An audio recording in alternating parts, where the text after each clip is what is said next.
Hi, my name is Jeff from the INTJ Equation, and this is the first podcast I'm doing, so I really don't know what I'm doing yet, so I'm going to figure it out as I go. This is my first guest. She's an INFJ, she's from Finland, and her name is Milli. Milli, would you like to reintroduce yourself? Because I didn't hit the record the first time. So, I am Milli. Yes, I'm from Finland, 30+ years old. I'm a kid. But other than that, I will just focus on the personality stuff. My background is that relevant.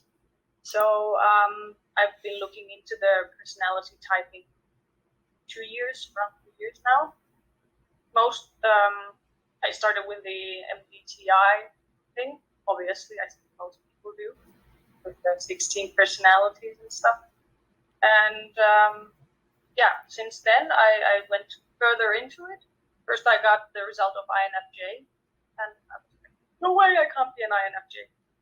Yeah. But then I didn't want to be an INFJ at first. Anyway, I looked into it further, and the more I looked into it, I realized I am an INFJ, can't deny it. And I looked into C.S. Joseph eventually, found him, and I'm changing it up a bit this time, my introduction, but I felt like it's important kind of to show the path how people mostly did, and I did too. So C.S. Joseph, his theories really inspired me, and I've looked into it a lot since I found him. And he confirmed me as an INFJ, called his video on it that really showed me that is definitely what fits the best. Yeah, we had a discussion before off camera just to kind of, I don't want to get on someone who says they're an INFJ and they're actually like a ENFJ or something like that. There's a lot of mistyping, so I definitely think you're an INFJ as well. Before you did stumble upon C.S. Joseph's content or MBTI, did you kind of feel lost or weird or kind of, yeah? Did I? I always felt like the odd man out, so to say. Mm-hmm. Always the weirdo. Even in my own family. It caused a lot of problems. Yeah, I bet. I guess you had that too. Oh yeah, definitely. It was like the only intuitive in the whole family, and that was an interesting dynamic. Yeah, it's just causes a lot of conflict, needless conflict a lot of the time, because it's mostly just misunderstandings. But yeah, so how are things in Finland? How do you fit in Finland? It seems kind of like an intuitive, more based society, kind of like Japan is like an NT based society. I mean, I don't know. You said you visited other countries like Germany. How was like fitting in Finland compared to Germany? Was it about the same? Well, yeah. So in Germany, I think in any foreign country, it's easier to fit in because people will give you more leeway because you're a foreigner. So when in any country, pretty much, okay, I'm not going to blanket statement that, but in most countries, if you're a foreigner, you get some, especially socially, you will get some like grace from being a foreigner. But Japan, I've been there too. Oh, really? Shortly. Yeah, 2 times, but not super long. But yeah, Japan was like, I always enjoyed it, everything. It's somehow pretty similar to Finnish culture in that way. And as you said, they have an NT culture, so it somehow fits better, even better than Finland. Finland tends to be kind of pretty neutral, I would say. Like, it's not super NT, but it's not super traditional. It's kind of like, I guess because Finland is a new country, it's all still a bit fresh. Like this tradition, like more of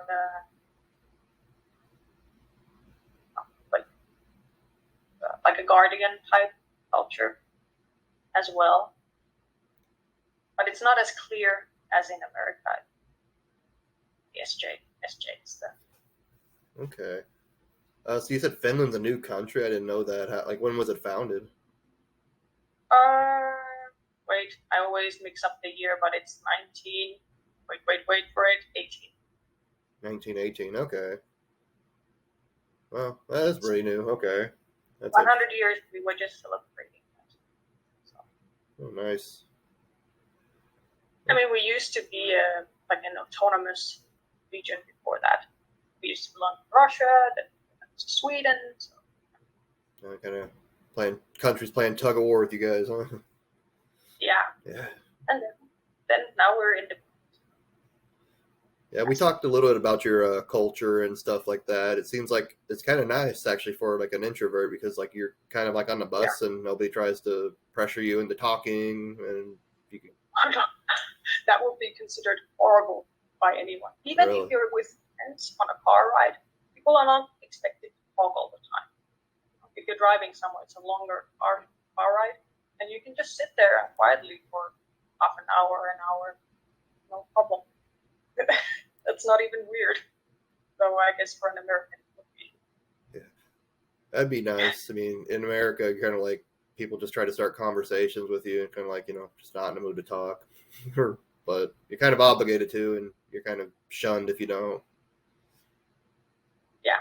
So in Finland, that is usually pretty relaxed. Also, people are allowed to feel negative. If somebody looks sad, people are not gonna. Well, it's a good thing and a bad thing. Nobody's gonna bother you. That's like nobody's gonna come or anything like that. I don't know if that is what people do in America, but at least in Finland that would never happen unless they know you. Yeah, so I want to talk a little bit more about some Jungian analytical psychology. So we're both NI dominants, introverted intuition. Can you kind of explain like how your introverted intuition works? Well, I'll do my best. So basically, a lot of the time I see the negative side of it. More difficult for me to see the positive side of it. It's just because it's always been such a pain in my butt, that function, because it made me, in a way, see things. Well, not see, but not literally see anything, but like connect things that nobody else saw, which made me feel like I was a bit nuts most of the time when I was a kid, because I would see that, especially when it comes to social situations, it can be kind of awkward when you're a kid and you're trying to tell your parents that this is not going to work if you continue doing this, and you can't explain why. It's more. Because I didn't have the words to explain it, and then they just, dismissed me, and then I felt like there's something wrong with me. Understanding.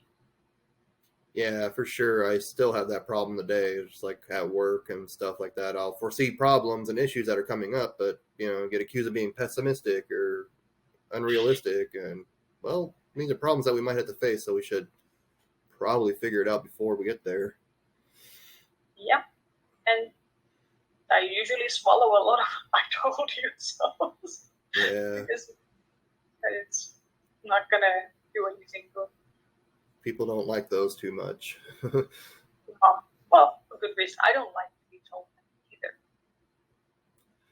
Fair enough.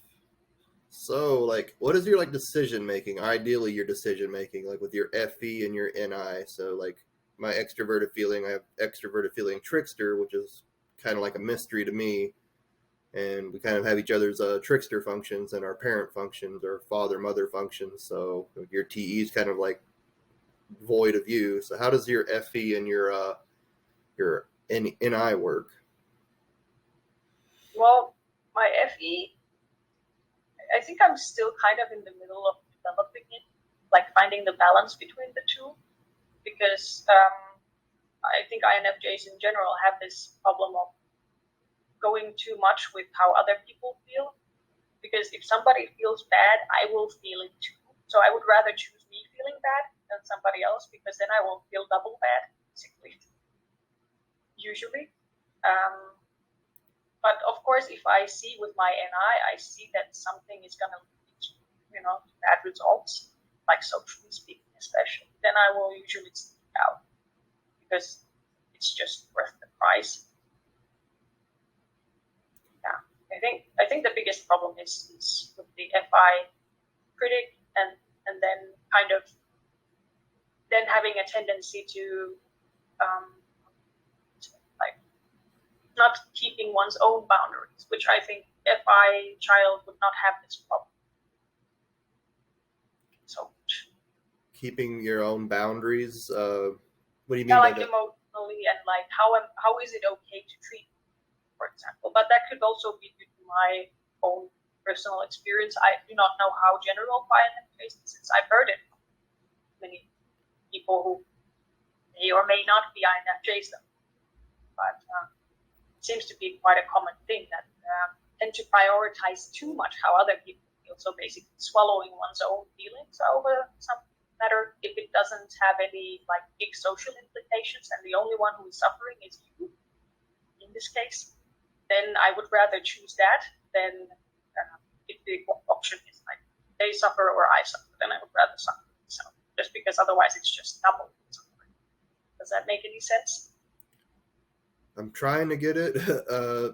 So like you're looking in your own future, but you're kind of like guided by the feelings and of others at the same time. So it seems like it could be kind of conflicting. It is. Well, that's why it's balancing each other out because they are conflicting.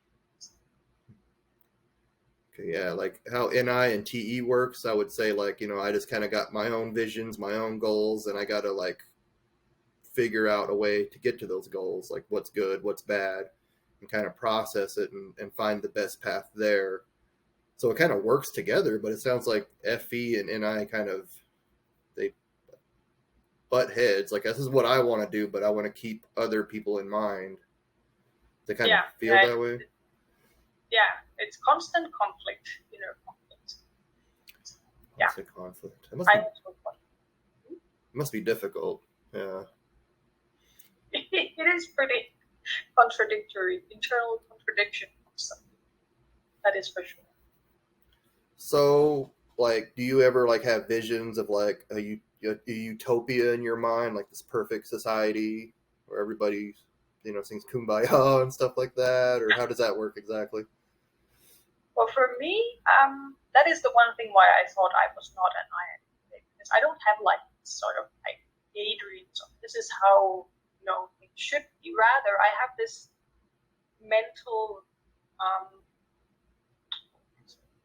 that it's already there. The vision is always there. Like that's how I see that things should be and should go. And then when they don't, I kind of I'm like, what?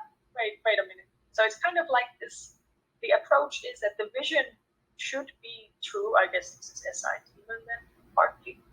And then when it doesn't happen, if I forget to take into account that that is not reality, then I can get into trouble. That's how I would describe it. So I rarely have these like, especially very positive views of the future. I tend to be rather, well, as you said yourself, pessimistic. I think NI is kind of like a troubleshooting function in a lot of ways too. So it's kind of like, well, there's a lot of problems here, and it's kind of like optimistic pessimism. It's like, okay, I just want to fix these problems. It's not like I want to point out these problems and dwell on it. I think that's where I know INTJs. I think that's where they're going to get a lot of criticism because they're just being so pessimistic. And nihilism is a big thing that INTJs kind of struggle with, and a lot of people don't understand. So I see it'd be kind of similar with INFJs and this nihilism is it is also something that one can trip on if one does not socialize it. It's like if I don't, like if I don't use FE and FI enough, or if I push it down too much, then that is definitely an issue. I become rather cold. If I have to turn off my emotions for whatever reasons, that might like socially I feel like I can't express them, then I either retreat into fantasy or somehow expressing myself in other ways like art or writing or music, whatever, or series, movies. Yeah, that's not really would be better. So that's probably some ways you express your SC inferior, but we'll jump to that next. Let's go to TI child. Can you kind of explain your TI child? It can sometimes, I mean, it is kind of, it works with NI quite well because it kind of sees a pattern and then it really just puts it all into very simple conclusions. The only example I could come up with is not something that I could not come up with another example, which is annoying. Well, I guess this is NI. Can't really. It has a thing, and then that's what it is. But it's controversial. So yeah, the example that I have, so if we get into it, it could cause the audience to become focused on that. So that's why it's just a simple logical conclusion from my perspective, but I know that people find it a hot topic. So shall we talk about it or leave it? And I try to explain it in other ways. Yeah, maybe explain it. Like, I mean, not necessarily how. Like, I guess how do you? I know like C.S. Joseph doesn't believe in looping. I do. I disagree with him on that. He says it's because like you're immature and you haven't developed your mother, father, or parent function yet, and it's kind of looping. I think even if you're developed, you can stress out and kind of go off your first and third function, your hero and child, or your primary and whatever they call it, MBTI, your tertiary function. What does that look like for you when you're skipping your FE? Well, I tend to become rather pessimistic, unsurprisingly, or I become overly single-minded. Like with the NI and TI, I just can't see any other solution. I just see one or like very binary. I think this is what how I would describe it. That it creates this kind of, okay, this is true or this is true, and there's no other options. And I often forget to take into account the bigger picture. That's what we talked about a little bit, TE trickster. So you don't really consider that other people have thoughts of their own. So yeah. In a way, yeah. So you want to talk about the trickster or? I'm kind of going down the line in my head, I guess. We can kind of jump around. We'll talk about SC inferior a little bit. That's another thing INFJs and INTJs share. Can you describe how that affects you? Oh, I see. Well, I think I used it a lot as a kid because I was drawing. So I used I used it a lot as an outlet, which is good for development. At least I used to believe C.S. Joseph's theory on development as a child, and then that was a really good thing. I was so encouraged, and it kind of allowed me to use my FI critic and FE as well, because FE is externalizing things, and then my FI people with FI and the ego tend to be more. They have difficulty expressing their feelings. They know what they are, right? But this is just theorizing because I don't have my. From what I've understood, it's more difficult to express feelings one has FI, even though one understands them in turn. Yeah, I think I don't know if I can speak for all INTJs, but sometimes I'll have a feeling and I'm not good at expressing it because it is an introverted function. But I think since it's kind of lower for us, I don't always understand what that feeling is, and I have a hard time pinpointing it, so I get confused with it. So I think that kind of affects me in that way. So, I mean, like, I know SE inferior, for those who don't know, I'm probably explaining a lot of things that are over a lot of people's head, possibly. Like, where INTJs, INFJ is the fourth function, as the inferior function. It's kind of like what you're afraid of, what you're insecure of. SE, extrovert, is something kind of about being in a present moment, about giving people good opportunities, experiences, things like that. We're kind of with our introverted intuition hero. We're kind of always in our heads, as she, described.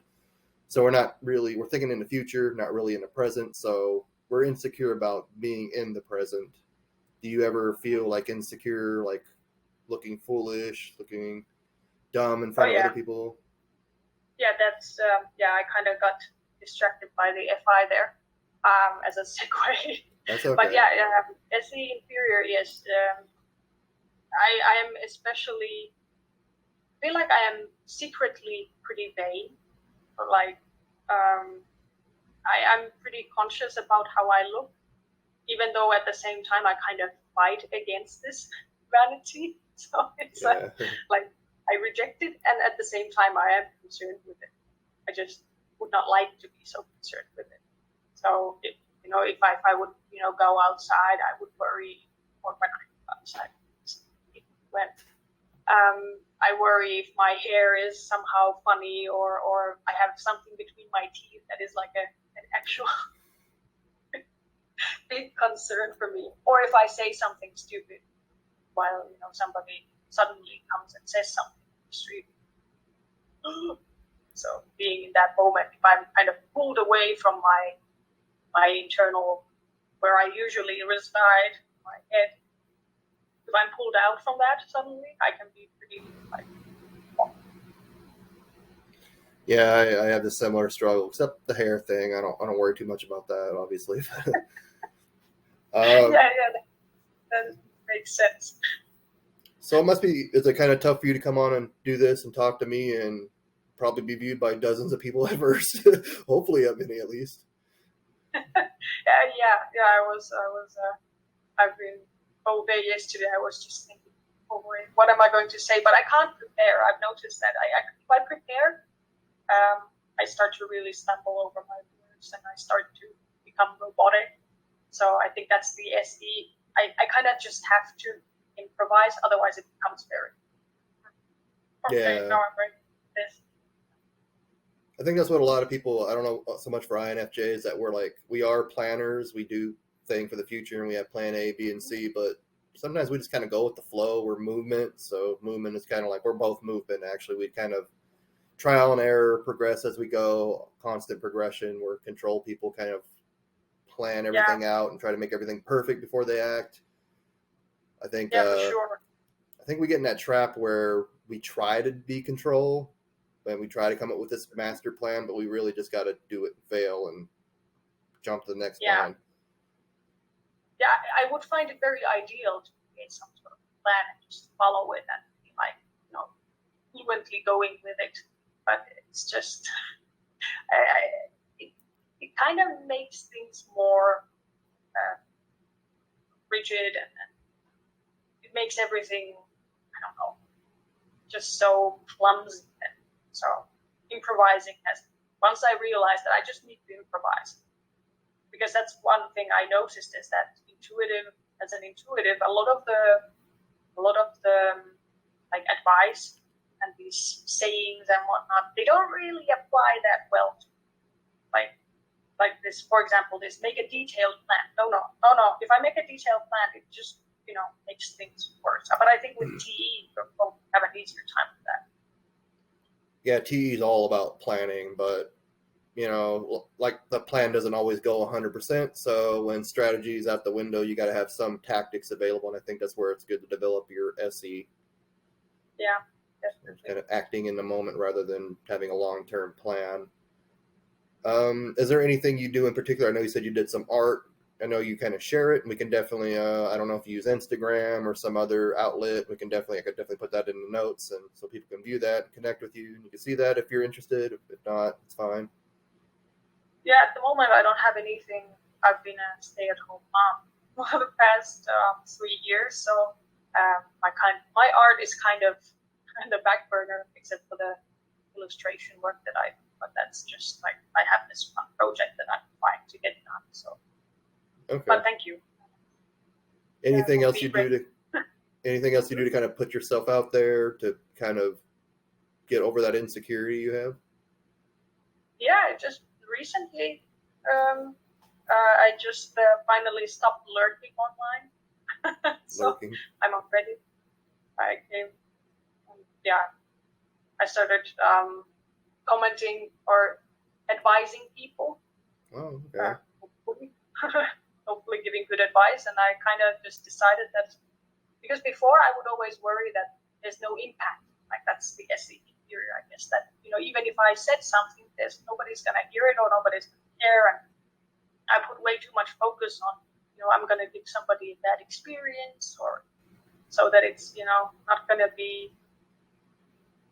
useful, what I say. So I just didn't say anything. And then I realized that, well, I think this is empty parent. Then I realized that if I don't say anything, then all the people who feel sad that nobody answered, I'm just part of those people who didn't answer. Yeah, I think INFJs would really make great like therapists, counselors, social workers, and things like that. So I think that's a good way of doing it for sure. And I enjoy it.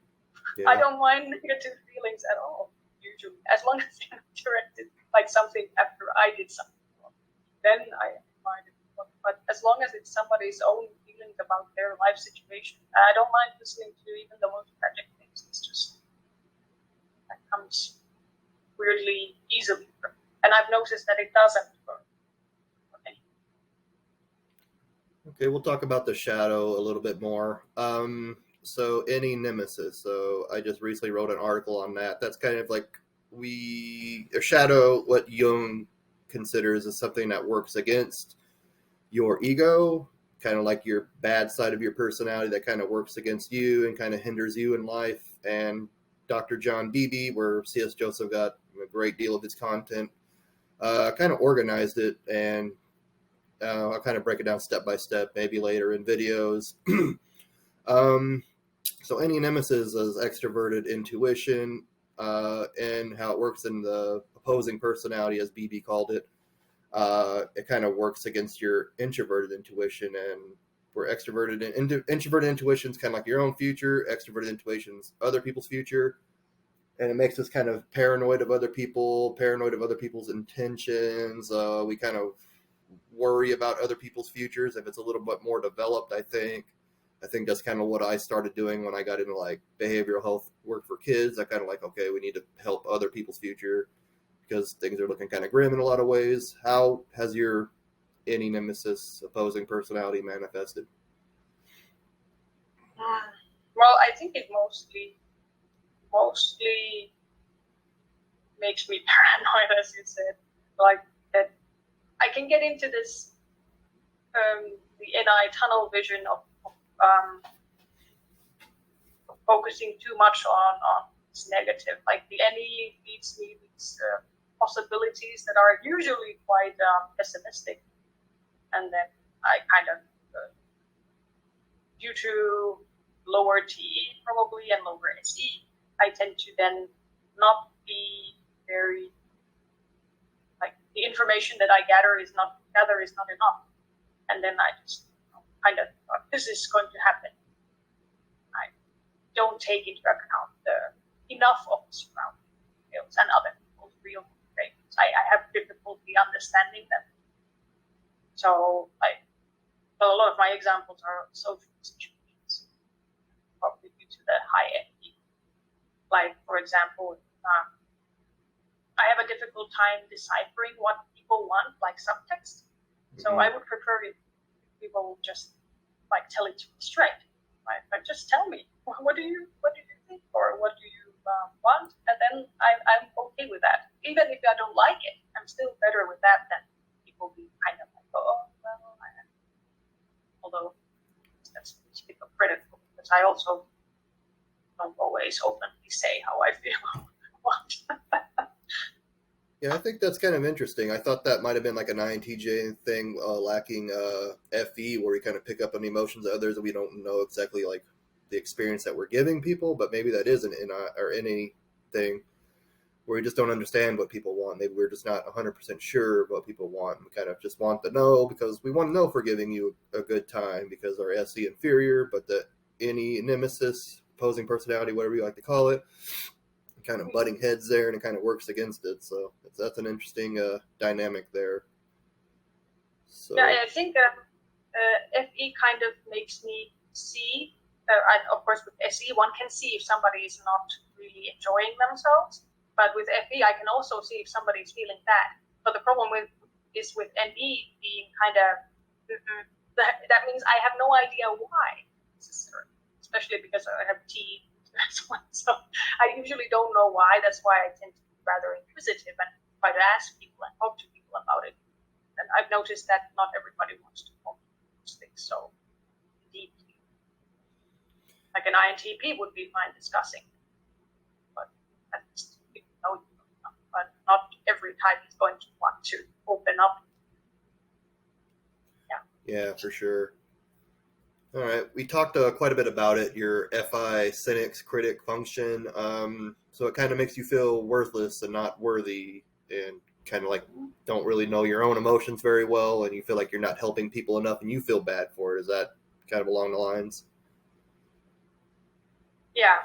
Like when I get my worth from other people. So the people I choose to be with will determine how I feel about myself. How they feel about me, I will feel about myself. And it's not like a voluntary thing. It will really, the more people think about me a certain way, the more it will pile up and become true, so to say. Okay, I want to backtrack a little bit before I get too far ahead of myself. How have you kind of coped with any opposing personality? How have you kind of like learned to trust people? Have you gotten there yet, or is that something still work in progress? I've become a lot better at it actually, because I think with SE inferior, I tend to jump to conclusions. Or when I was younger, I would tend to just quickly, try to get a solution to the situation. I would just quickly try to, I would be very uncomfortable if there was some ambiguity over what was going on. Like, why was somebody behaving that way? And I would come into my own conclusions that were usually not very positive, and then I would act on them without asking first, without thinking about it. But lately, I have more started to think about it like, I think FE or the parent function helps with that. That one focuses like how to hold oneself rein in, so that you don't do stupid mistakes due to being too patient. And the contradictions, that can often cause more trouble than it fixes. Because I might be wrong. That's what I realized basically. That my projections of why people do things is often wrong. How about how do you develop your FI critic? How do you make yourself feel better? I know you said you kind of been getting like advice on Reddit when people are asking questions. Does that kind of like make you feel a little bit better about yourself when you do something like that? Yeah, that's the funny thing I realized, and this is something I theorized that like when somebody has FI, they understand themselves and then they understand others, right? Like the more they understand themselves, the more they can understand other people as well. Yeah, I'd say that's fair. Yeah? And then for me, it's the opposite. So the more I understand others, the more I empathize with them, I can actually gain understanding about myself as well in the process. Like I was writing this advice, and a lot of the time, of course, the advice I was drawn to write, and it's not like I'm a big Reddit like some sort of karma hero or something. No, it's some you start with and got in Discord, so I'm not a Reddit god or something. No. Yeah. But the point is that I would. Where was I? Oh yeah. This is the problem. I lose my train of thought really quickly. I think that's when it focuses on something, there's a lot of balls being juggled in the air, and then you lose one, and it's like, well. But you can ask me again what it was. Yeah, we have the same thing there. Their lack of SI demon, which we'll get to next. Will probably come back to us. We're talking about your FI and how you develop it, and kind of like you got to get your worth from other people, so that makes you feel better, and that kind of helps you understand. Like when you understand other people, it helps you understand yourself, I think is what you're getting at.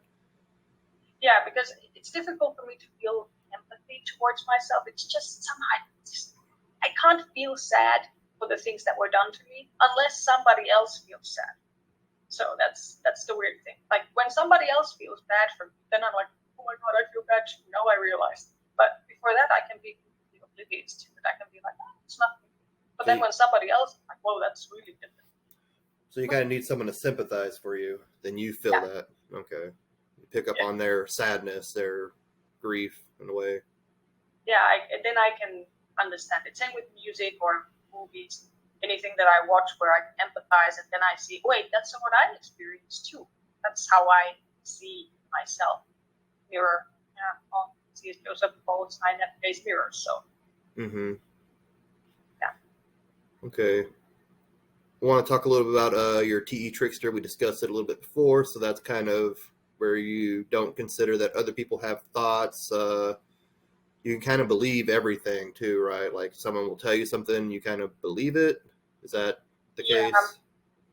Yeah, I tend to, especially as a kid, I tended to be trusting. I think I've gotten way better at it, that I verify, and I also always put this is what I think now, but there's new information probably coming in.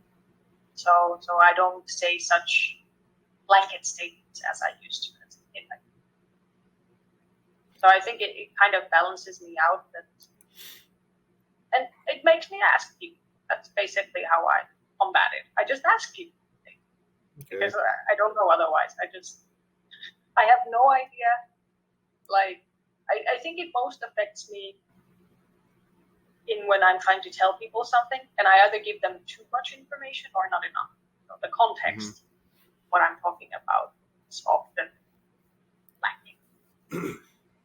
Okay, yeah. So I think that's kind of like that ties in similar to an INTJ, because INTJs have any nemesis as well, but we have FE trickster, so we're kind of we're gullible too. We don't know what other people are feeling or what their intentions are. So I think that gets us real bitter towards people with the any nemesis, and that kind of escalates that. So you just got to kind of learn to communicate more and kind of trust people, and you kind of assume that everybody's going to stab you in the back. So I think that's kind of, and we're so rare, misunderstood as it is. So it's kind of, that's something that we share in a similar way. Do you find it difficult with FE trickster to understand sarcasm or like? Absolutely, yeah. Something I usually know, but I don't know how I feel about it. But I know that there's sarcasm. I mean, you have to be very vivid in your face for me to pick up on sarcasm. But at the same time, I can be really dry with my humor and just say something, and people think I'm serious because the resting bitch face. I guess INFJs have a similar problem with that as well, right? They may be a little more lively with their FE, I guess, but yeah, I think FE makes people the face more emotive for sure, trying to invoke the feelings in others so that it can reflect them. But then when you have FE trickster, you kind of have this like a more of a blank expression in general. Yeah, and everyone thinks we look mad, and we're accused of not feeling other people's emotions, so we're either psychopaths or we're autistic or spree shooters, serial killers, hear a little of everything. So that's kind of people always suspect someone when they have that stare. Although I have it sometimes, especially when I'm around people who I'm relaxed with, I can suddenly start staring for 5 minutes into empty space. So, or when I'm really talking intensely with someone, I can really look at them very like, yes, and then please tell me more. And like deep analyzing them. That can be pretty. Yeah, people find that a bit fun. Yeah, kind of like we get really focused on the conversation at times. I think that kind of or we zone out and kind of go I daydream all the time. You said you don't daydream that often, but I daydream with my NI constantly. That's one reason why I don't interact with people, because I'm just living inside my own head. I have like a giant world in here, you know. But what kind of daydreams do you mean? Just kind of like visualizing what like a future. It could be something stupid. I don't know. It could be really anything. Just like just picturing. It's like a movie playing in my head, basically. But do you visualize like non-existent, like fictional characters, or is it usually some related to something that you experienced? Because that I do have as well. Like I'm just imagining, okay, what if I fell from this bridge here? What would I do? It's just something weird like that, and I just get lost in it and start staring into this space. Like, what would I do? How would I react? What would be the best solution? Yeah, definitely something like that. Like oh yeah, like I'm out in a desert and I break down. What am I going to do? And I kind of like just play all these scenarios out in my head. But it could be like a movie or whatever, like just fantasizing being like an action hero or something stupid like that.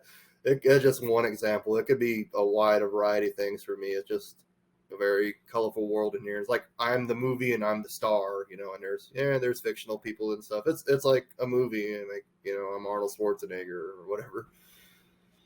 Yeah, I used to do that. I think when I was a teen, a lot.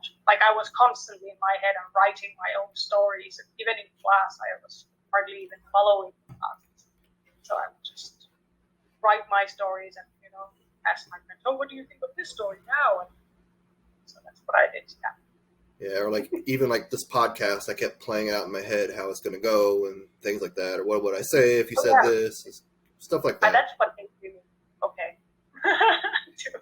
I wasn't sure what the meaning of the word exactly was, because I don't have like big fantasies of the future, like grand schemes. I more have like these flashes of different ideas that come into my head, and I play them out, and or what happened in a series, what did people talk, how a situation played out, if I will replay it in my head, and how could I have said it better? Hindsight 2020, that kind of stuff a lot. Yeah. Kind of like lack of SI demon there. We'll talk about that in a second. I'm more interested about your NI. Like, I don't know, do you have like a guiding voice inside your head at all? I don't want to sound like I'm schizophrenic or anything, but I kind of have like everybody. From what I know, people are not aware of it. A lot of people are not aware of it, but from what I understand, like what I've looked in psychology, everybody has it. Mm-hmm. It's just enough they are conscious of it. I think like so basic critic would be my guess that it's the critic. Yeah, I hear like some people think like more in words, some people think photographically. I can kind of do both, I guess. Mm-hmm. So yeah. I don't know. I think I asked that on Reddit one time, like, what does your introverted intuition, what is it like? And people had like varying different things, so maybe it varies from person to person. I think that'd be something interesting to study and compare and contrast. The last function that we share is SI demon. So we kind of like you like at the beginning, like my background's not important, so that's kind of like indicative of SI demon. I kind of I don't like talking about it that much. Yeah. So, I mean, that's pretty much it. Like, you don't like to talk about your past. I know, like, I vilify organized religion. I'm more like, I like Eastern religions, but they're mostly like philosophies that were taken out of context and made in religions. Like holidays, social norms, and stuff like that. That's something that I like, but I think you're more community and people-oriented. How does your SI demon kind of work? Yeah, I think for you it's connected to the FE trickster, and for me it's connected to the TE trickster, which I don't know about how unfortunate it is with the combination you have, in what ways it's unfortunate, but for me TE and SI as the lowest function is it is pretty funny in a way, because I can't do detailed plans. I mean, I can, but it causes more trouble than it's worth, as I said. It just it always goes wrong. The more detail I try to go into, the worse it gets, and the slower I get. I become extremely slow, and I become extremely perfectionistic. Like everything has to be slow, and I start to like tunnel vision on these minor little details that Mm-hmm. just take up all my attention, and I can't move forward. I can't be efficient. So I think he connected to the trickster. This SI. It's the lack of that movement. For me, it's just like rapid thinking. Like I could read something or I could get something and I just absorb all that data and like, this is good, this is bad, this is good, this is bad, this is good. So that's something I guess you kind of totally lack, right?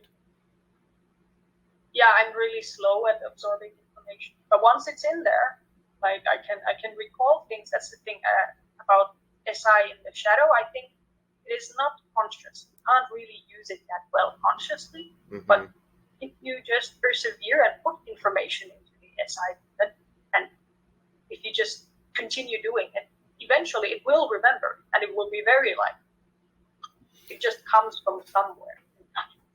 Like it's not a conscious function. It's there. But that's SI demon, it kind of like you lack discipline, you lack self-care. Like for years, I didn't have a sleep schedule. Like I would just kind of like, okay, I'm tired. I'm gonna take a nap for a few hours. I'm gonna wake up. Oh, it's 3 a.m. I guess I'm gonna stay up till 8 a.m. and take a nap again. Or I always had problem with like overeating and stuff. Have you ever struggled with anything that kind of like affects your health negatively? Yeah. For me, it was rather like I would not. For me, it's that way. Like when I'm anxious or something, I get so annoyed by it. Well, I'm busy. I have something else to do. Now I have to eat it, even if the food is good. But also, sometimes I start to crave things, and especially when I'm tired, I think most people have that to an extent, that they stand. But so I think I have more of a tendency to punish myself rather than, overindulge. I think that is more, but I don't know what that is related to. That I don't know. But that is more for me than self-punishment for whatever reason.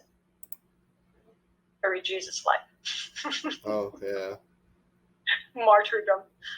Yeah. So I will, I will purposely not eat, for example, if I feel like I didn't do well.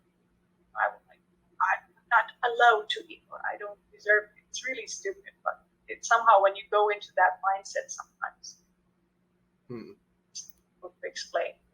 It doesn't make much sense when I talk about it like this, but in that moment, stress, it seems to be very reasonable. So, okay. But I kind of have to, if there's a system that I can follow, like practical system, like when I studied horse caretaking, and they had this dormitory, and there was a clear schedule, and everything was organized. They provided food and everything, and that was really good for me because I could focus. Because it's kind of work where I actually enjoy reading or playing, to say, as long as I can focus with my brain on something else. So I will gladly do something. I'm not very effective. I'm not the fastest, but I'm pretty thorough. So I will just do something, and my brain is going somewhere completely different, and I will listen to music or something or audiobook, and that is really something I find really relaxing. You have that similar something, or?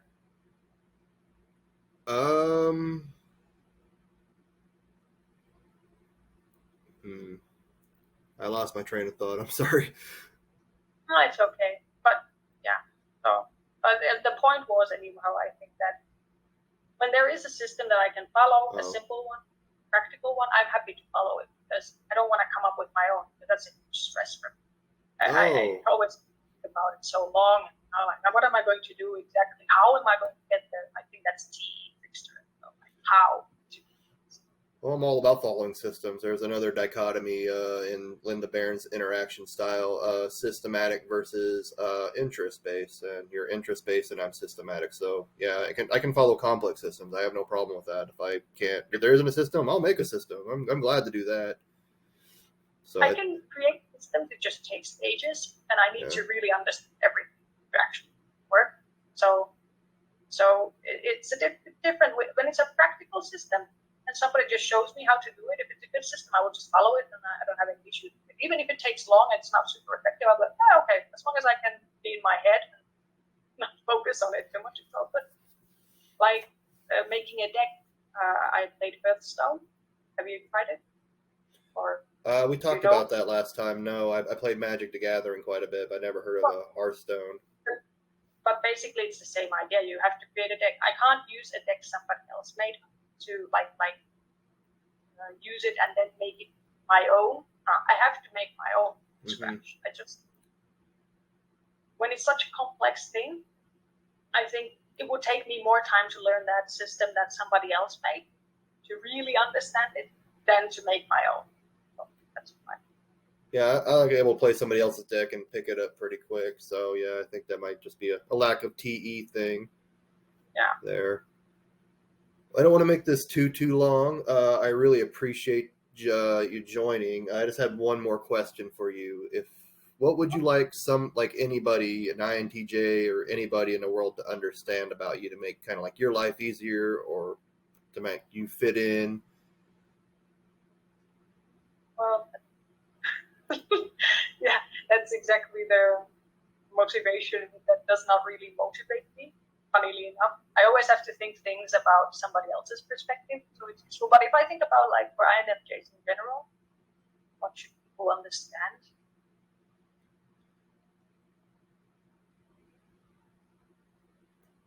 Just tell us what you want. Tell us what you want. Okay. Just be honest, even if it's bad. Never lie to an INFJ. That's basically the only thing. Not the only, but the most important. Never lie. An INFJ can forgive many things. From what I understand, this is not just me, but I'm speaking personally here. I can forgive many things, but if people are not honest with me, I can see that they are not honest. I just don't lie. So, or what about? And then this NE starts to create possibilities that are not really in the other fake. So it's better to just be honest. Okay, I think that's good advice. So you do value honesty and you kind of just want the truth. I think that's another dichotomy we talked about is direct and control. It's almost informative, yeah. So we're both direct. INFJs and INTJs are both direct. We kind of just to the point, short and sweet. Foreign people will just kind of go on and on and on and on. So, and I think yeah. What's that? I can go on sometimes when I kind of transition into my. Yeah, that's another aspect of the theory is jumping from one side to the other. So, like we all have CFJ. Joseph says there's 4 sides of mine. Other people argue 3. Some argue 2. It's kind of vary, but I think 4 sides is pretty accurate. There's definitely some source material I want to read by CarlJung, Ions. I recently just found out that's where he got a lot of that information from, so I want to check that book out. Jung is really hard to read though, so. Yeah, it's old by now, so old English, right? Well, it's translated from German. He's an INTP. I think I said he's an INFJ in the past, and they're just super informative, like we're speaking right now. They'll just go on and on and on. Like some of his books are like that, and he has like over 20 books, and he's super smart. Yeah, but it's not easy with SI demon. Things are like reading. It can be fun, but reading like really heavy text where you have to remember a lot of details. Yeah, I think that's what's good about NI and TE. Kind of like you can read a text and like, okay, this is relevant, this isn't, and you kind of just remember what you need to remember because like that's what INTJs kind of do. They don't really master themselves in one thing. They kind of bits and pieces of a lot of things, and they form their own systems and their own conclusions that way.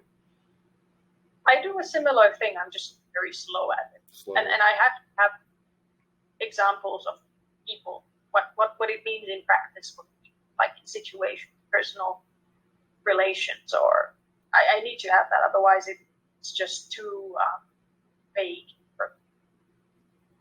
At some point, I thought that would make me a censor type, because I need practical examples to really tie it into my own. But I think censors need something concrete examples like, okay, this text from the book doesn't really make sense. I need you to show me it in the physical world. So that's what it means. Yeah, that makes sense. Yeah. They don't really think in concepts or theories. They think of like, if I can't see it and hear it, it doesn't exist, sort of thing, you know. Right. So it's like, Okay. So it's still theoretical because I need a situation or something, but it's not happening really. So therefore, it is still abstract. Okay. That would make sense. Right. Well, I really appreciate you coming on. I would love to have you back sometime. I really appreciate that you're knowledgeable of the cognitive functions and kind of know yourself well. It's kind of like I want to kind of go beyond the clickbait. That's my own little slogan I'm coming up with. Little cute MBTI memes that are really vague and dumb. So I appreciate your knowledge and you joining and kind of going into your SE inferior and joining me today. Do you have any last thoughts, questions, concerns, comments, anything like that? No, I think I said everything. I will probably think on in a few minutes now, but damn, I shouldn't have said that. Yeah. But right now, it's all good. Maybe we could have an addendum podcast once I start to get things rolling down the road. Super. I'm happy to do this again. Okay. Well, I guess also happy. Yeah. Oh, sorry, go ahead.